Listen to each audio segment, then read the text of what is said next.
পিঠেগুলো দেখতে কত সুন্দর লাগছে, তাই না? এই পিঠেগুলো কী দিয়ে তৈরি করেছি জানো? তাহলে চলো আজকে রেসিপিটা চটপট দেখে নাও। পিঠের পুরটা তৈরি করে নেওয়ার জন্য প্রথমে আমি একটা নারকেল কুড়িয়ে নিয়েছি, সেটা একটা কড়াইয়ের মধ্যে দিয়ে দিচ্ছি।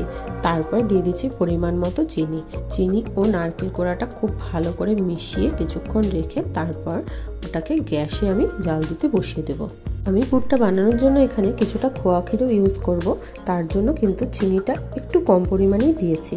চিনিটা গলে গিয়ে নারকেলের সাথে মিশে যাওয়ার পর খুব ভালো করে কিন্তু নাড়াচাড়া করতে থাকতে হবে, না হলে পরে কিন্তু কড়াইয়ে লেগে যাবে আর তাহলে পরে পুরটা কিন্তু একদমই ভালো হবে না। বেশ কিছুক্ষণ নাড়াচাড়া করতে করতে যখন একটা আঠালো ভাব আসবে তখন কিন্তু দিয়ে দেবো খোয়া ক্ষীরটা দিয়ে আরও কিছুক্ষণ নাড়াচাড়া করে নিলে কিন্তু পুরটা তৈরি হয়ে যাবে।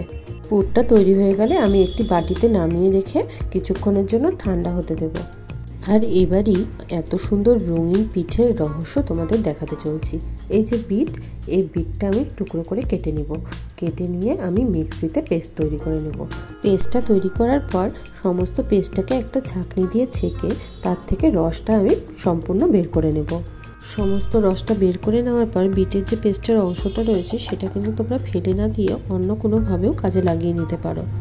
দেখো পুরো টকটকে লাল রঙের কিন্তু রসটা বেরিয়েছে।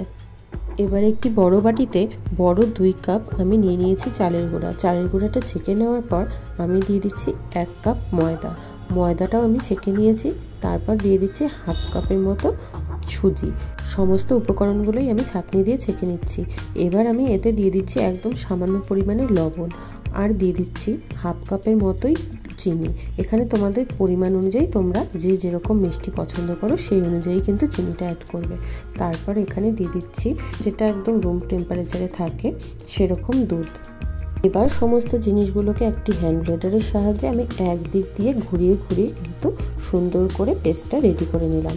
এবার দিয়ে দিব সেই বিটের রসটা তৈরি করে রেখেছিলাম, সেই রসটা আবারও একদিক দিয়ে ঘুরিয়ে বেশ সুন্দর করে বিটের রসটা এর মধ্যে সম্পূর্ণভাবে মিশে যাওয়া পর্যন্ত হ্যান্ড ব্লেডারটি আমি ঘোরাতে থাকবো। বেশ সুন্দরভাবে কিন্তু মিশে গেছে, দেখো ঘনত্বটা ঠিক এরকম হবে। এবার আমি একটি ঢাকনার সাহায্যে কিছুক্ষণ এটা রেস্টে রেখে দেবো। এবার গ্যাসে একটি তাওয়া বসিয়ে দেবো, তাওয়াটি খুব সুন্দর করে গরম হয়ে যাওয়া পর্যন্ত অপেক্ষা করব। তারপর দিয়ে দেবো সাদা তেল আমি এখানে একটি বেগুনের বোটার সাহায্যে দিয়েছি, তোমরা চাইলে ব্রাশের সাহায্যে দিতে পারো। তারপর 1 হাতা ব্যাটার নিয়ে খুব ভালো মতো করে ছড়িয়ে দেব। এবার দিয়ে দেবো সেই পুরটা যে রেডি করে রেখেছিলাম, সেই পুরটা থেকে কিছুটা অংশ নিয়ে তারপর সুন্দর মতো করে গোল করে পাক দিয়ে দেখো আমার পিঠাটা কিন্তু তৈরি হয়ে গেছে। দেখো তোমরা পিঠেটা তৈরি হয়ে যাওয়ার পর কতটা সুন্দর লাগছে দেখতে। কি তাহলে তোমাদেরও এবার নিশ্চয়ই ইচ্ছা করছে বাড়িতে বানানোর এভাবে?